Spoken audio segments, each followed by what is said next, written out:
Hello students, आपका स्वागत है इस वीडियो में। आज हम आपको 21 फरवरी अंग्रेजी के परीक्षा के लिए महत्वपूर्ण सब्जेक्टिव क्वेश्चन लेकर आ चुके हैं और यह सभी सब्जेक्टिव क्वेश्चन इतने महत्वपूर्ण हैं कि यह आपके 21 फरवरी के अंग्रेजी के पेपर में छपा हुआ मिलेगा और आप इसे बड़े ही मज़े तरीके से बना कर आइएगा। इसमें हम आपको जितना भी प्रश्न बताएंगे, इसी में से आपके पेपर में प्रश्न रहने वाले हैं। तो आप इस वीडियो को शुरू से लेकर अंत तक देखें। आप कह सकते हैं कि सबसे पहले हम आपको सभी प्रश्न को आउट कर देते हैं। आपको ध्यानपूर्वक देखना है और आप अच्छे तरीके से बना कर आइएगा। उससे पहले हम आपको 3 महत्वपूर्ण चीज़ बताएँगे, जो आपको एग्ज़ाम में 15 अंक दिलाएगा। ये 3 चीज़ हमेशा पूछा जाता है। एक पूछा जाता है नोटिस लिखने के लिए, दूसरा एप्लीकेशन लिखने के लिए और तीसरा एक लेटर पत्र लिखने के लिए। ये तीनों हमेशा पूछा जाता है और कौन पूछा जाएगा वही हम आज इस वीडियो में बताने वाले हैं। तो सब्जेक्टिव क्वेश्चन को देखने से पहले नोटिस, एप्लीकेशन और लेटर को आपको देख लेना चाहिए, क्योंकि यह आपको थोड़ा मेहनत में ज़्यादा अंक देने वाला है। तो चलिए उसी को पहले देख लेते हैं। तो सबसे पहले हम आपको नोटिस लिखना बताएंगे। यह बहुत ही आसान है। आप थोड़ा-सा भी मेहनत करते हैं तो इसे लिख लीजिएगा। तो नोटिस लिखने वक़्त आपको सबसे ऊपर अपने स्कूल का नाम देना है, जैसे यूएमएस स्कूल। आपको इसका नाम स्कूल ऊपर में स्कूल का नाम निश्चित रूप से डाल देना है। उसके बाद आपको नोटिस सभी को बड़े अक्षरों में लिख देना है। उसके बाद आपको शुरू करना है। तो लेफ्ट कॉर्नर में आपको डेट दे देना है, आप जिस तारीख को नोटिस लिख रहे हैं।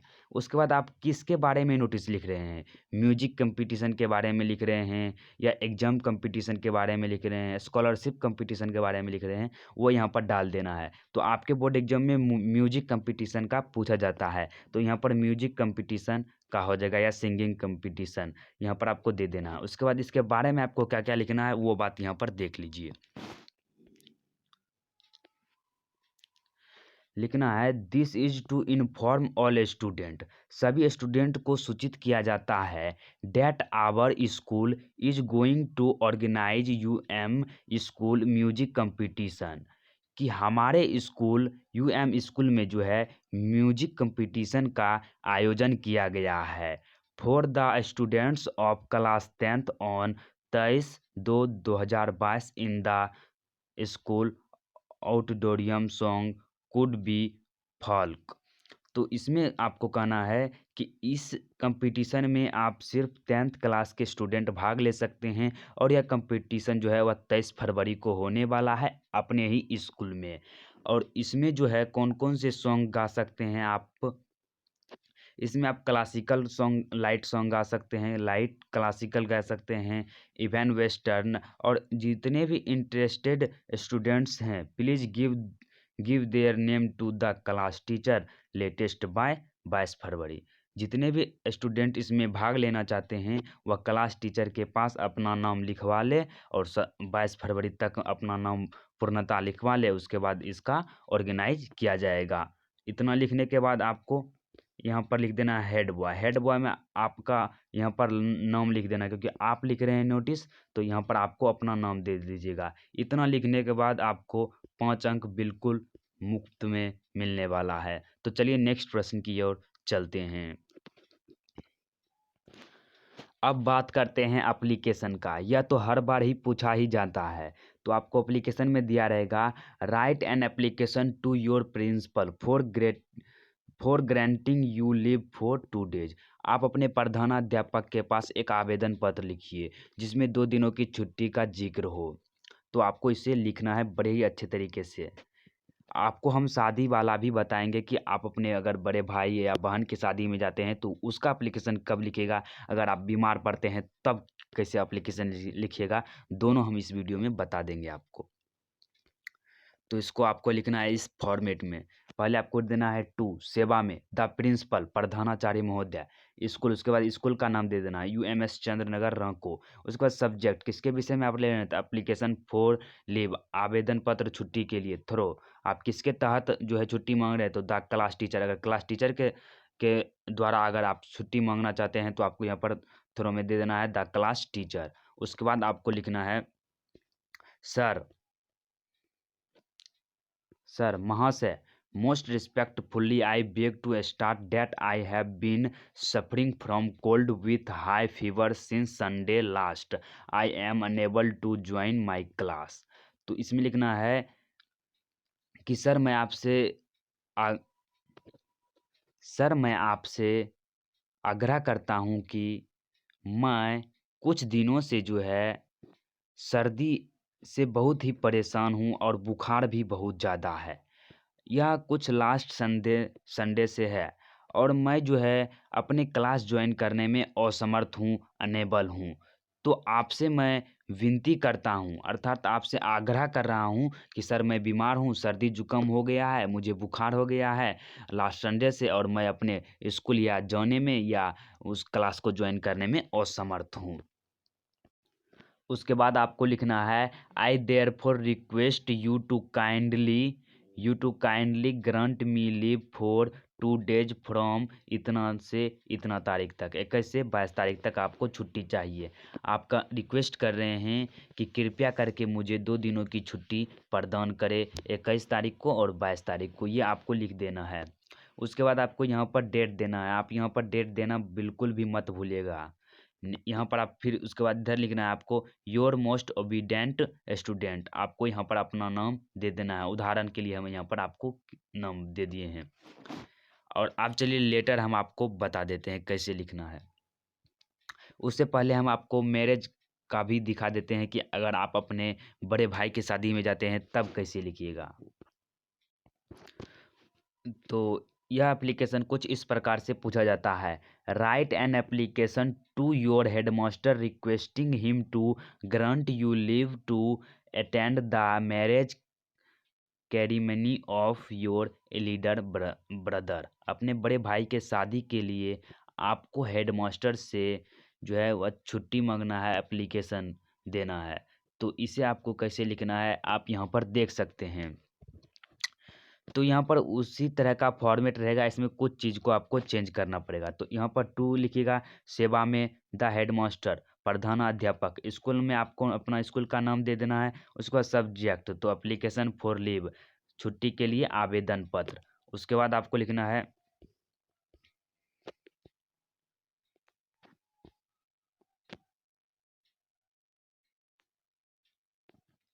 उसके बाद यहाँ पर लिखना है आपको sir with due respect and humble submission I beg to start that.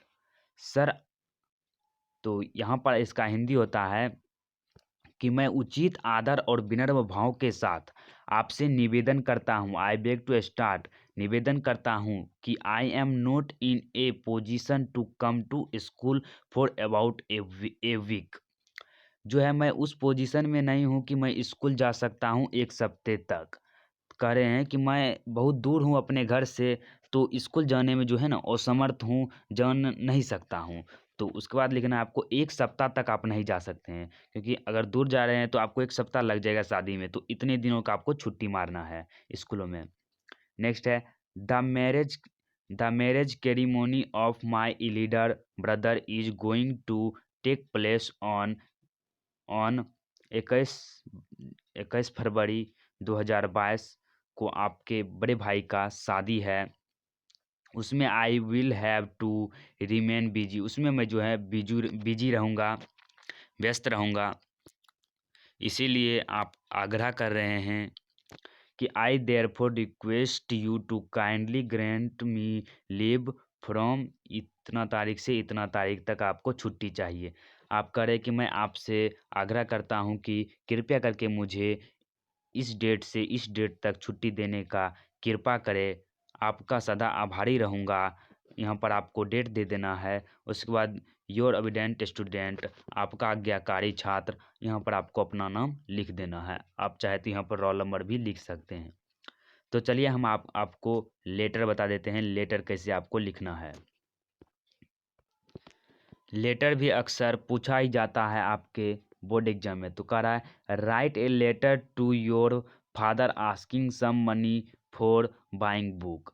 जो है अपने आपको पिताजी के पास एक लेटर लिखना है जिसमें कुछ पैसे की ज़रूरत होगा आपको बुक खरीदने के लिए।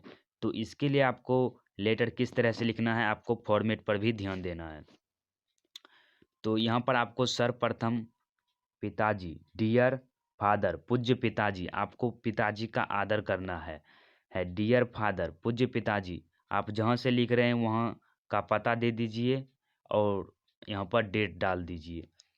उसके बाद आपको लिखना है आई रिसीव्ड योर लेटर, आपका पत्र मुझे प्राप्त हुआ। I become very glad to read, I become very glad to read it, जो मैं यहाँ हूँ बहुत ही मज़े तरीके से पढ़ाई कर रहा हूँ, मन लगाकर यहाँ पर हम पढ़ाई कर रहे हैं।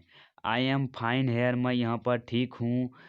माई annual examination is at hand, मेरा जो है वार्षिक परीक्षा बहुत ही नज़दीक है, एट हैंड।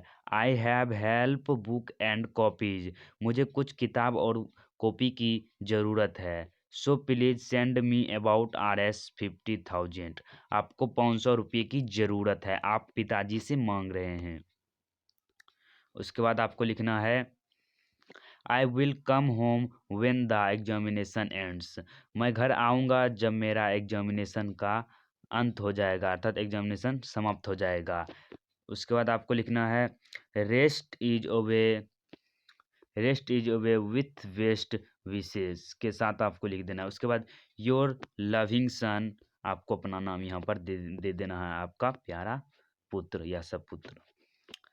चलिए अब आपको सब्जेक्टिव क्वेश्चन भी बता देते हैं जिसका इंतज़ार आपको बेसब्री से है।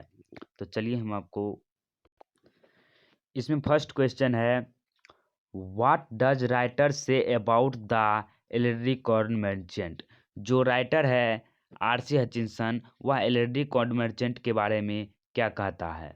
तो इसका आंसर आपको लिखना है ऑन्स आर.सी. हचिंसन से a play in Dublin, R C. Hutchinson जो है एक नाटक देखा डबलिन में। The main character in the play was an elderly corn merchant who lived in a small Irish country town, जो वह लेखक था वह एक कैरेक्टर को देखा जिसमें एक बूढ़ा मक्के का व्यापारी था और वह जो है एक छोटे से देश आयरिश में गुजर बसर करता था, रहता था।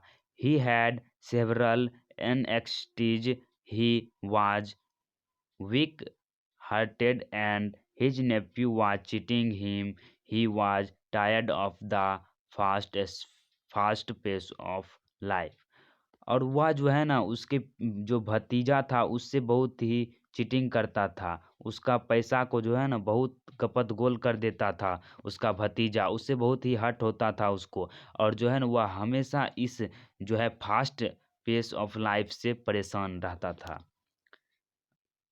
दूसरा प्रश्न है how many blocks away was the post office from mister Johnson house, Johnson house के बाद कितने जो है ब्लॉक्स पड़ते हैं।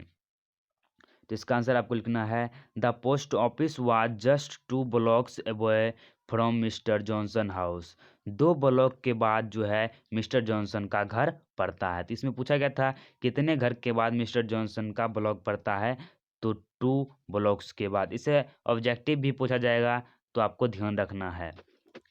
नेक्स्ट है what form of electricity did the narrator use, जो लेखक थी वह इलेक्ट्रिसिटी का यूज कहाँ पर करता था। तो the narrator used his motor bike all summer and his snow bike all winter, वह जो नरेटर था वह हमेशा मोटर बाइक और जो है देखिए समर में वह मोटर बाइक और जाके स्नो बाइक का इस्तेमाल विंटर में करता था। नेक्स्ट क्वेश्चन है what happens when the narrator calls mister green MRS green, तो यहाँ पर आपको लिखना है मिस्टर ग्रीन जो है वह क्या बोलता है नरेटर से, ये आपको यहाँ पर लिखना है। तो देखिए when the narrator calls mister Green she says that she doesn't have any change to pay him, इस तरह से आपको आंसर लिख देना है। जो मिस्टर ग्रीन है वह नरेटर से बोलते हैं कि जो ये चेंज है पे करने का वह बहुत ही अलग है और यह जो बातचीत है मिस्टर ग्रीन और नरेटर के बीच हो रहा था।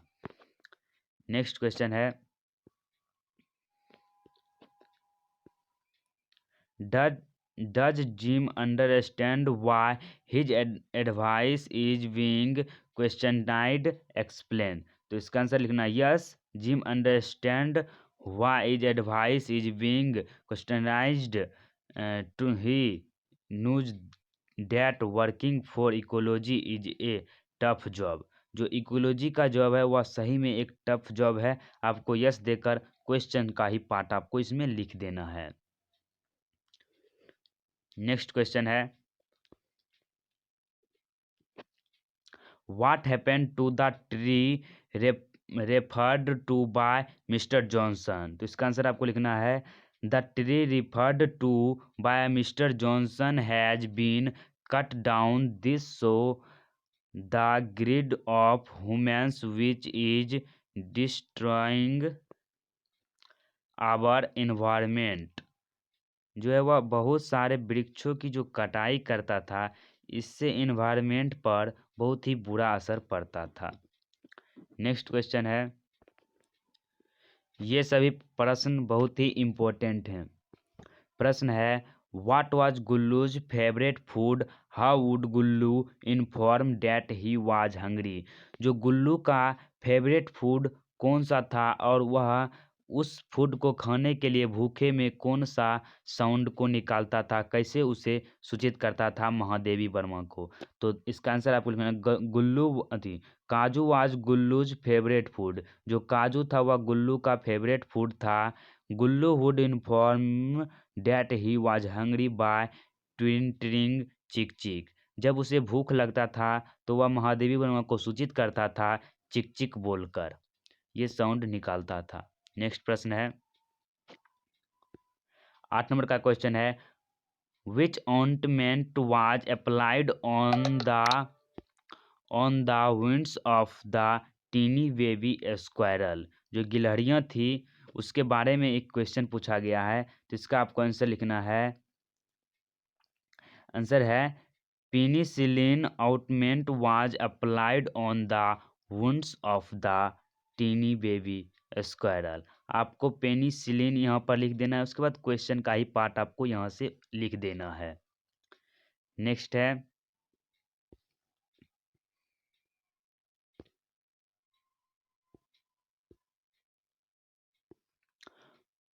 What prompted the narrator to set Gillu free. तो इसका आंसर आपको लिखना है seeing Gillu sitting near the window and affectionately peering at the world outside made narrator to set Gillu free. Next है, when was the गुल्लूज swing taken off। तो इसका answer है, सभी शॉर्ट क्वेश्चन ही है, यही पूछा भी जाता है। His Gullu swing was taken off after his death। Next प्रश्न है, how would Gullu inform the narrator that he was hungry. जब गुल्लू भूखा रहता था तो वह नरेटर को कैसे इन्फॉर्म करता था। तो इसका आंसर है when Gullu was hungry he would inform the narrator by twittering chick chick. ये पहले क्वेश्चन से मिलता जुलता ही या इसका भी आंसर आपको लिखना है। नेक्स्ट प्रश्न है, what does the transformation from the common to proper noun imply, what difference does a name make. तो इसका आंसर है it implies that now the squirrel got a proper distinction, a name gives on a personal identity and brings close the others। जो distension था जो उसके बीच, उसमें squirrel बताते हैं कि proper distension a name gives on A personal identity, जो उसकी personal identity and brings close the others. इस तरह से आपको इसका आंसर लिखना है। नेक्स्ट प्रश्न है इसका, where do you find health and virtue? इसका आंसर है we find health and virtue in villages. Villages में जो है वह हेल्थ एंड वर्च्यू पर्याप्त मात्रा में हमें मिल सकता है। नेक्स्ट है where where do you find fields and groves? तो इसका आंसर है we finds fields and groves is countryside. जो आपको यहाँ पर कंट्री साइड जोड़ देना है और क्वेश्चन का बहुत सारा पार्ट आपको लिख देना है। तो ये क्वेश्चन में ही आंसर छुपा होता है, आपको सिर्फ आपको मिलाकर लिखना होता है। नेक्स्ट है what is the source of light in village in the evening? Evening में जो है विलेज में लाइट ऑफ सोर्स का क्या होता है? लाइट ऑफ सोर्स, तो इसका आंसर है the moon is the source of light in villages in the evening. जो इवनिंग में है गांव में जो लाइट ऑफ सोर्स का साधन है वह मून है, चांद है। नेक्स्ट है do you belongs to a village which natural scene and object there attract you most? क्या आप एक गांव से बिलोंग करते हैं? अगर बिलोंग करते हैं तो वहाँ के एक नेचुरल सीन और ऑब्जेक्ट जो है आपको कौन सा अट्रैक्ट किया है उसको बताए। तो यस आपको लिख देना हाँ आई बिलोंग्स टू ए विलेज। अगर नहीं करते हैं तो नहीं भी लिख सकते हैं यहाँ पर, लेकिन करते हैं तो yes I belongs to a village. हाँ मैं एक गांव से बिलोंग करता हूँ। The river and tall trees of my village attract me most. और वहाँ की नदियाँ और वृक्षों ने मुझे अट्रैक्ट किया है। नेक्स्ट क्वेश्चन है do you belongs to a town what things cause annoyance to you there? तो इसका भी आपको आंसर लिखना है yes I belongs to a town. हाँ मैं एक टाउन से बिलोंग करता हूँ। Crowd and population make us annoyed. देखिए वहाँ पर जो है ना बहुत सारा भीड़ भड़का होता है, पॉल्यूशन जो है ना शहरों में अधिक होता है। नेक्स्ट है 18 नंबर का क्वेश्चन है in which way do modern devices harm us? जो मॉडर्न डिवाइस है वह हमें किस तरह से हानि पहुंचाता है? तो no doubt modern device give us physical comfort. Physical के लिए कंफर्ट है but they have side effects. They create many problems that are harmful to us. Next question है प्रश्न है how does a happy man spend which time? जो खुशी व्यक्ति प्रसन्न व्यक्ति होता है उसका समय कैसे बीतता है? तो a happy man spends his time to sleep soundly study meditatively and entertain sweetly. जो उसका जो समय है ना वह बहुत ही स्वीटली गुजरता है। इंटरटेनमेंट स्टडी मेडिटेटिवली और साउंडली बहुत ही अच्छा से उसका जो है समय गुजरता है सुखी आदमी का। नेक्स्ट है what are the features of a happy life? Happy life का क्या फीचर्स है? तो contentment without any care and anxiety are features of a happy man. Next question है व्हाट इज एन ओड? तो इसका आंसर आपको लिखना है the term ode is usually employed for a long poem serious in subject exalted in style and elaborate in its stanzaic structure. Example में ode on solitude जो है इसका example बनता है। नेक्स्ट है does a polythene bag get dissolved? जो है polythene bag को क्या हम डिजॉल्व कर सकते हैं? तो इसका आंसर होगा नहीं। No I know it never gets dissolve. उसे हम डिजॉल्व समाप्त नहीं कर सकते हैं। आप जला भी दीजिएगा तो वह समाप्त पूरा तरीके से नहीं होने वाला है। नेक्स्ट क्वेश्चन है Why does the poet compare heart with a polythene bag? Give any two reason। आपको दो रीजन बताना है पॉलीथीन बैग को कंपेयर करने के लिए कि वह हमें क्षति पहुंचाता है।